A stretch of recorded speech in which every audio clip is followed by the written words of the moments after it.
Françaises, Français, quand je vous disais dans ma première émission qu'il fallait libérer notre pays de l'oppression technocratique, je ne faisais qu'affirmer le principe même qui inspire toute l'action que je mène depuis déjà des années.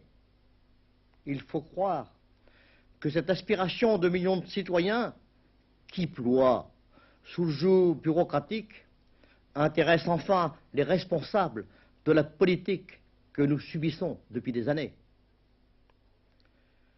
En effet, l'un des candidats que j'affronte dans cette élection présidentielle a su faire écho à mes propos, puisqu'il vient de déclarer « La France souffre d'un excès de technocratie à tous les échelons, y compris l'échelon gouvernemental ».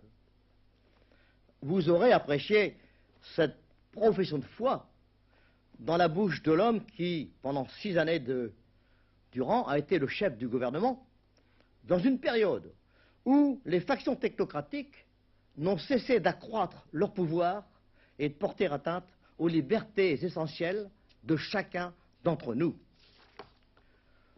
Comment aurait-il pu en être autrement, puisque les technocrates occupaient tous les rouages de l'État et campaient même au Conseil des ministres sous la houlette de celui qui les désigne aujourd'hui à la vindicte populaire.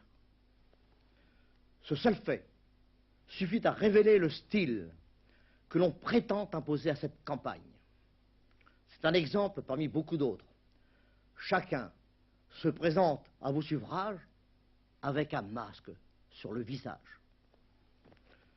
Celui qui a incarné au pouvoir l'autoritarisme le plus insolent, qui, pendant la dernière campagne du référendum, encore, se présentait à vous comme le Saint-Michel du gaullisme, prêt à pourfendre tous les infidèles, abandonne aujourd'hui allègrement l'essentiel de ses grandes options politiques, se déguise en libéral et promet tout ce qu'il s'est bien gardé de réaliser quand il avait le pouvoir. Ces autres, qui représentent les méthodes politiques les plus éculées et le style d'un parlementarisme irréaliste et inefficace, se proposent de vous offrir les plans magnifiques d'une république jeune et moderne. Que n'ont-ils rénové le régime républicain dont ils avaient hier la charge? Ils nous auraient épargné la longue aventure monocratique que nous venons de subir. Il faut avoir, face à tous ces travestis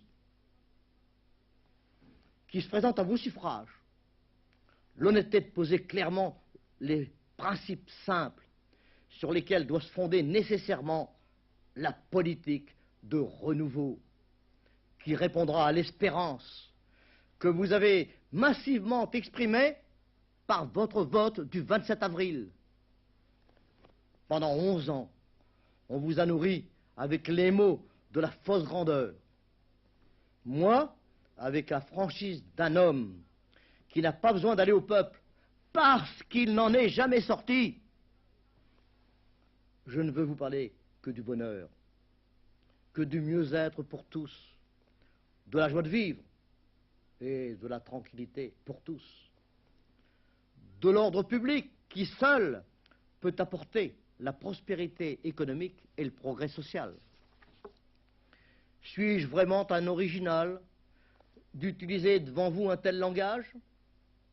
À lire les commentaires avec lesquels certains ont accueilli la candidature du seul homme libre, indépendant des partis, qui soit présent dans cette confrontation, on pourrait le croire.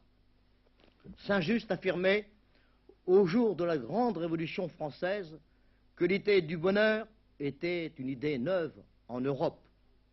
À voir comment certains esprits forts accueillent la profession de foi du candidat qui ose opposer la notion du bonheur à la notion de grandeur, on pourrait croire que nous n'avons pas fait beaucoup de progrès depuis Saint-Just. On nous invite à parler des problèmes réels aux Français. Parlons-en, en effet.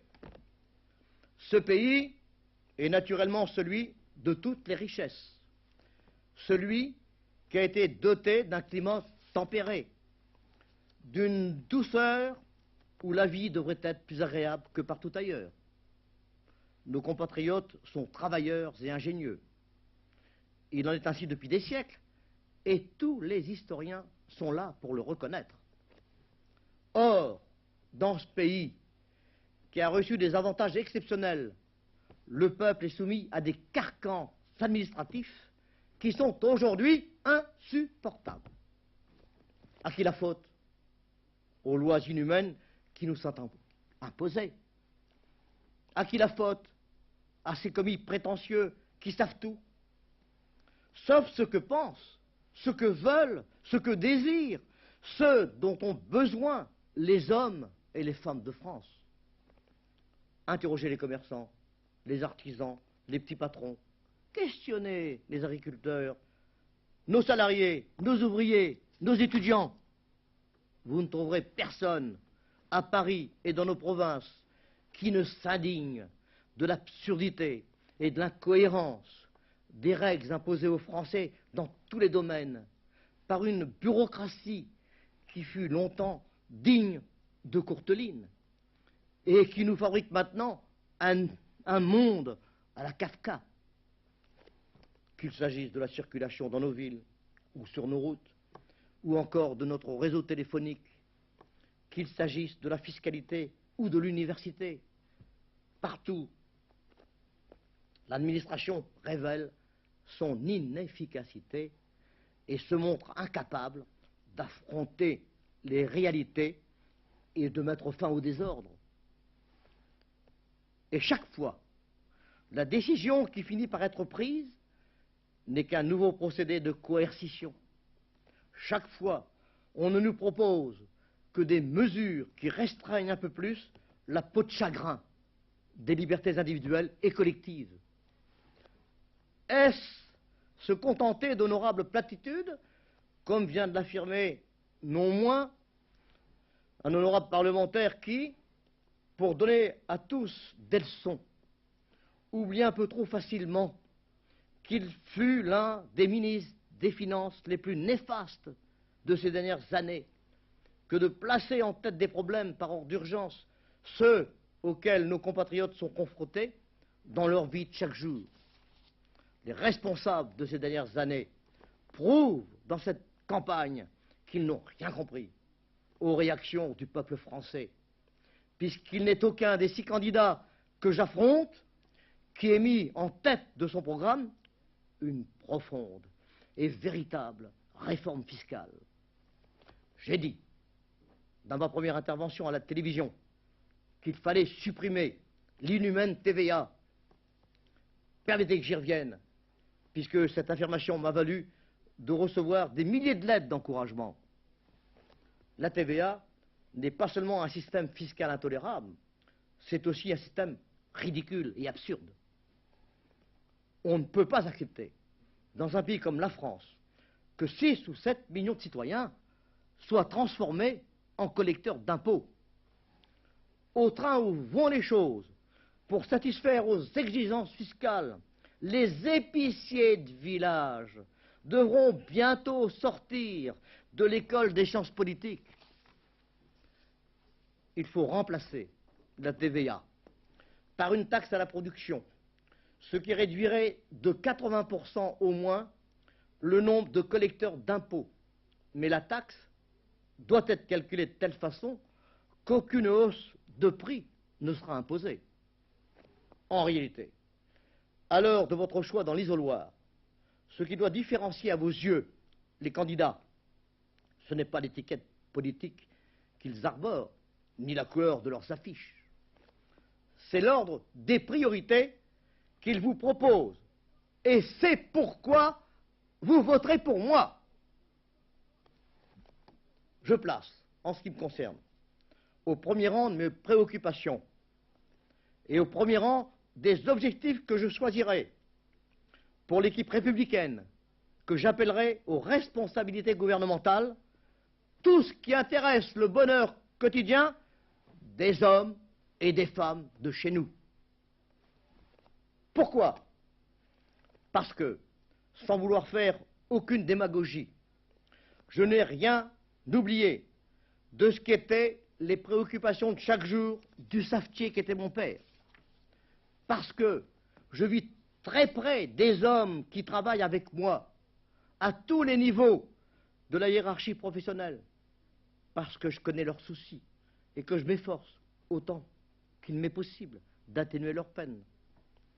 Ceux qui, parce qu'ils n'ont rien d'autre à me reprocher, dans les 60 années d'une vie déjà bien remplie, ironisent sur ce qu'ils appellent ma réussite, qui est réelle, devraient aller en discuter avec les ouvriers, les employés, les cadres, les directeurs de l'entreprise que j'ai créée, développée au prix d'efforts incessants, et que je dirige. Ils verraient alors que lorsque je parle de capitalisme populaire et de véritable participation, j'ai le droit d'affirmer que je mets mes actes en accord avec mes principes. Alors, que puis-je proposer pour réaliser cet idéal de bonheur? Tout d'abord, je l'ai dit et je le répète, une profonde et véritable réforme fiscale, exonérant d'impôts, et notamment de la surtaxe progressive, les travailleurs, les vieillards, les retraités, les cultivateurs, les PME, les employés, ouvriers, cadres, artisans, fonctionnaires, tous ceux dont le revenu est inférieur à 1 000 francs par mois. Et ce n'est pas une utopie.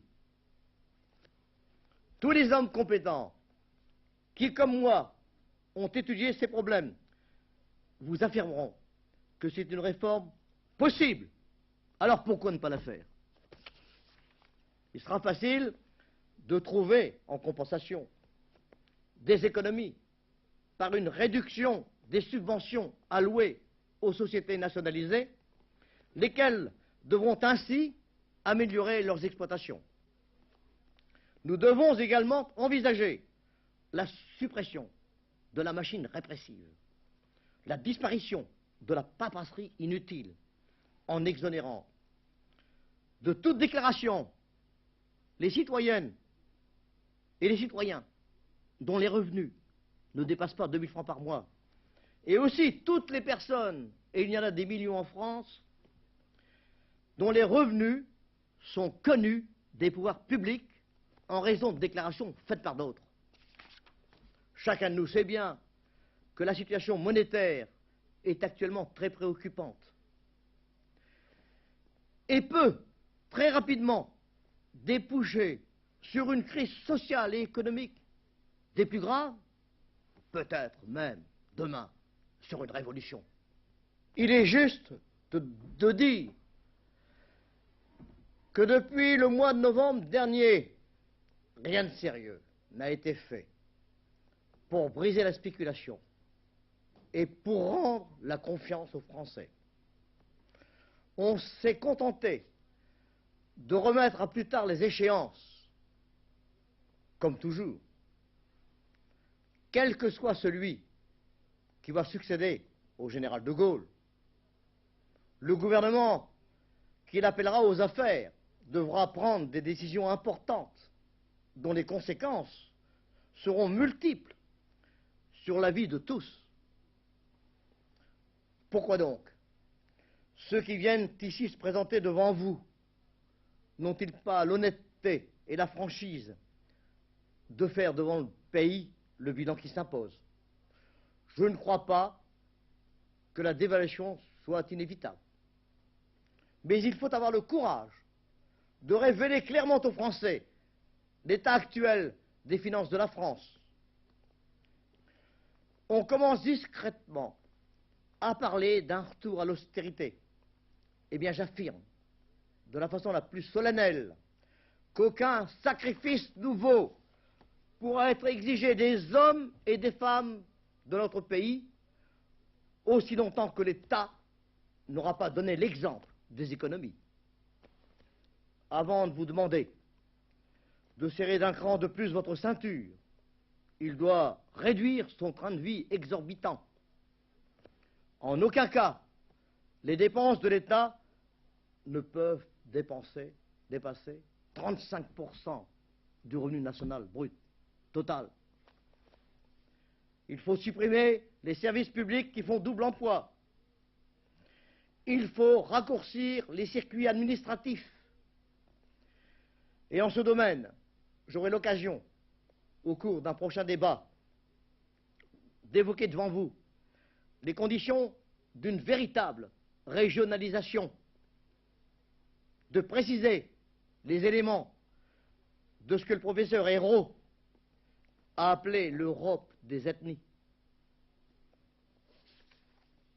Cette élection présidentielle rend enfin tout possible, parce qu'elle permet à ceux d'entre vous, des millions et des millions, qui sont les victimes des méfaits des équipes responsables, de pointer vers elles un index accusateur et de leur signifier, à l'instant où vous irez aux urnes remplir votre devoir de citoyen, vous, gouvernants et technocrates, qui avez gaspillé les fonds publics, qui avez sans cesse, sans contrôle, sans limite, augmenté les dépenses de l'État, qui, par incompétence, avez renoncé à réaliser les réformes urgentes, celles qui étaient indispensables à la survie de l'économie et des finances nationales.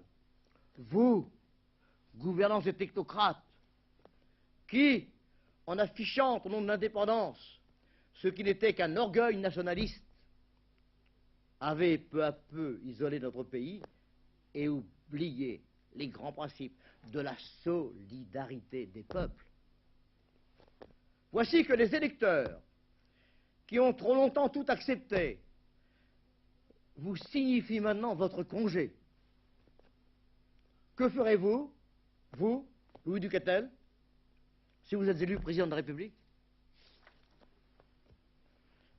Eh bien voilà, je dresserai un bilan exact de la situation. Je ferai part au peuple des résultats de mes premières consultations, des avis que j'aurai reçus des hommes politiques les plus éminents et des présidents des groupes parlementaires des deux assemblées. Je consulterai aussi ceux qui auront été mes adversaires dans cette campagne présidentielle, car dès l'instant où je serai élu, je deviendrai le président de tous les Français, de ceux qui n'auront pas voté pour moi, comme de tous ceux qui m'auront fait confiance. C'est en plein accord avec les élus locaux qui ont patronné ma candidature que je choisirai l'homme auquel je confierai la charge de Premier ministre. Ensemble, nous constituerons l'équipe gouvernementale. Je choisirai partout les meilleurs, les plus compétents. Un seul exemple. Pour admettre que M. Marcel Pélinck est l'un de nos meilleurs spécialistes des questions financières et économiques et budgétaires, il n'est pas nécessaire de savoir son appartenance politique. Et pour confier au professeur Guy Hérault la responsabilité de l'aménagement du territoire et des promotions régionales, il n'est besoin que de se souvenir de l'importance de ses travaux sur ces problèmes essentiels. Élu, je m'engage à admettre et à officialiser un leader de l'opposition, de reconnaître en lui un élément représentatif de la contestation, de l'entendre et de le consulter. La démocratie, ce n'est pas la volonté de 50,1% de la nation imposée abusivement aux autres.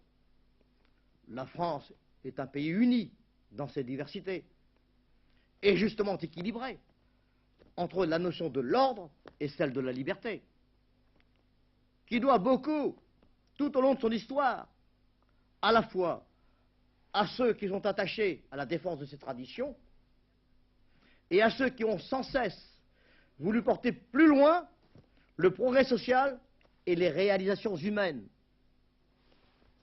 Je ne suis pas de ceux qui méprisent la contradiction et qui disqualifie l'opposition, comme nous en avons trop longtemps connu depuis quelque temps. J'ai placé depuis le premier jour ma campagne sous le signe de l'avenir. Ceux de ma génération qui ont su faire tous leurs devoirs pendant des années, les années noires, quand il s'agissait face à l'ennemi de libérer notre pays et de restaurer les libertés perdues, n'ont plus une minute à perdre. S'ils veulent sauver l'héritage qu'il leur faudra bientôt léguer aux plus jeunes. La liberté se mérite. Un peuple qui la perd sans combattre n'est jamais digne d'être un peuple libre. Nous autres Français, nous avons su prouver que nous savions nous battre et mourir pour elle. Aujourd'hui, ce qui est en cause, ce n'est pas seulement, face aux conjurations technocratiques, la liberté individuelle de chacun de vous. On a voulu nous transformer en robots. Bientôt, c'en sera fait de nos dernières joies de vivre, de nos dernières chances du bonheur.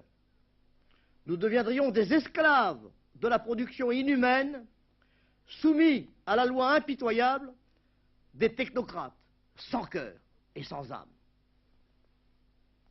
Ce sont aussi nos libertés collectives qui disparaîtraient. C'est là le sens de ma candidature. Et c'est pourquoi vous voterez pour moi. Ceux qui me connaissent savent que depuis des années, je me consacre à lancer des avertissements. Que depuis des années, je n'ai jamais cessé de dénoncer chaque jour l'aggravation du mal dont souffre notre pays. Voici qu'aujourd'hui, parce que plusieurs centaines de maires l'ont voulu, l'occasion m'est enfin donnée de m'adresser à vous et de me présenter à vos suffrages. Il faut que ça change. Vous l'avez dit le 27 avril. Pour que ça change, il faut changer les équipes en place et renvoyer loin des affaires publiques les hommes qui portent la responsabilité d'une politique dont nous ne voulons plus. Je l'ai déjà dit. Françaises, Français, je m'adresse à vous avec les mots d'un homme qui ne possède pour vous convaincre d'autres armes que celles de la sincérité et de sa grande confiance dans la sagesse de ses compatriotes. De vous, à ceux qui ricanent devant la seule candidature libre qui vous est offerte, vous saurez répondre en démontrant que vous avez fort bien compris que Louis Duquestel n'est rien d'autre qu'un homme à votre image.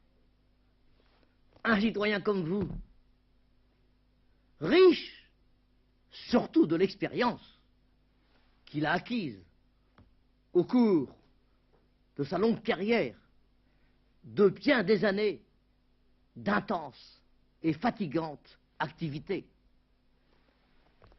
Françaises, Français, je vous demande de saisir le 1er juin l'occasion qui ne se représentera plus pour vous, jamais, de réconcilier l'État et la nation. C'est une occasion qui vous est offerte. Ne la gâchez pas. Vous le regretteriez demain. En votant pour moi, vous direz non à la féodalité des partis. Les coteries partisanes, une fois de plus, ont voulu limiter votre choix. Ensemble, vous et moi, nous allons, si vous le voulez, et vous le voulez, et vous pouvez, forcer le destin et offrir à notre pays et à sa population méritante